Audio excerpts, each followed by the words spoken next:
Ini adalah cerita kriminal yang bikin geram. Pengadilan Negeri Rokan Hilir menjatuhkan hukuman pidana penjara kepada terdakwa AS selama 10 tahun. Karena terdakwa AS telah terbukti secara sah dan meyakinkan bersalah melakukan tindak pidana perkosaan terhadap menantunya sendiri. Saat itu, suami korban yang merupakan anak kandung terdakwa tidak berada di rumah. Terdakwa yang baru saja melakukan hubungan badan dengan istrinya langsung mengintip korban ke dalam kamar korban. Lalu saat itu juga terjadilah perbuatan bejat tersebut. Seperti apa perbuatan tersebut dilakukan? Berikut kronologi kejadiannya.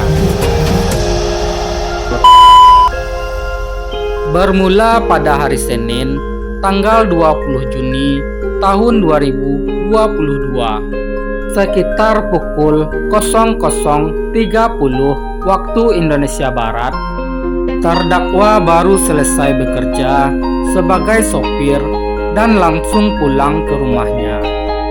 Rumah terdakwa beralamat di Jalan Lintas Riau, Sumatera Utara, kilometer 15, Kepenghuluan Pasir Putih, Kecamatan Balai Jaya, Kabupaten Rokan Hilir.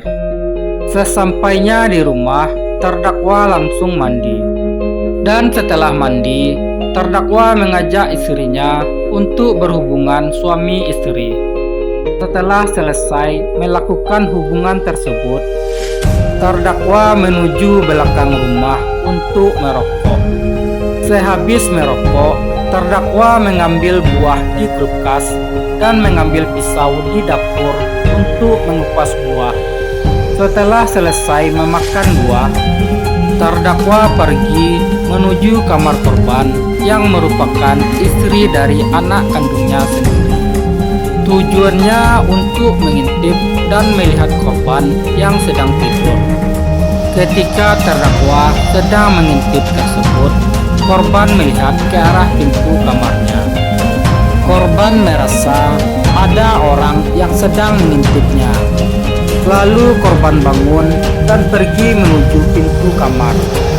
Korban mengira bahwa yang mengintip tersebut ialah suaminya. Terdakwa yang menyadari korban terbangun dari tempat tidur dan berjalan menuju pintu kamar, langsung pergi dan masuk kembali ke dalam kamar tidur terdakwa. Lalu korban mencoba memanggil-manggil nama suaminya. Karena tidak ada jawaban, korban menutup pintu kamarnya dan kembali tidur.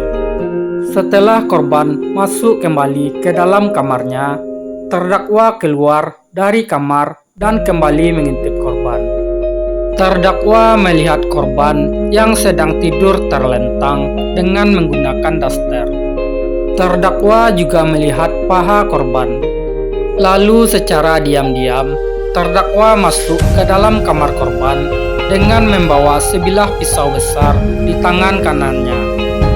Setelah itu, terdakwa meraba-raba kaki korban. Awalnya korban mengira yang meraba kakinya tersebut ialah suaminya. Setelah korban melihat, korban langsung terkejut. Ternyata yang meraba kakinya ialah terdakwa yang merupakan mertuanya sendiri. Korban sempat berkata, "Ya Allah, astagfirullahaladzim, ayah mau ngapain?" Namun terdakwa langsung menutup mulut korban dengan menggunakan tangan kirinya. Terdakwa juga memperlihatkan pisau yang dibawanya untuk mengancam korban, serta mengatakan agar korban jangan berteriak. Setelah menodongkan pisau dan mengancam korban, barulah terdakwa mulai memperkosa korban hingga puas. Setelah terdakwa selesai memperkosa korban, terdakwa kembali mengancam korban agar korban tidak bercerita ke siapa-siapa atas kejadian tersebut. Setelah itu, terdakwa memakai kembali celananya dan kembali ke kamar tidurnya. Kemudian pada hari Senin, tanggal 20 Juni tahun 2022, sekitar pukul 5:30 waktu Indonesia Barat, korban pergi ke rumah pamannya dan menceritakan kejadian yang telah menimpa dirinya kepada pamannya. Dan pada hari Kamis, tanggal 23 Juni tahun 2022, sekitar pukul 13:30 waktu Indonesia Barat, korban bersama-sama dengan suaminya beserta keluarga melaporkan kejadian yang korban alami ke Polsek Began Sinembah. Terhadap perbuatannya tersebut, Pengadilan Negeri Rokan Hilir menjatuhkan hukuman pidana penjara kepada terdakwa selama 10 tahun. Bagaimana menurut kalian? Apakah putusan pengadilan tersebut sudah tepat? Jangan lupa tuliskan komentarnya di bawah ya.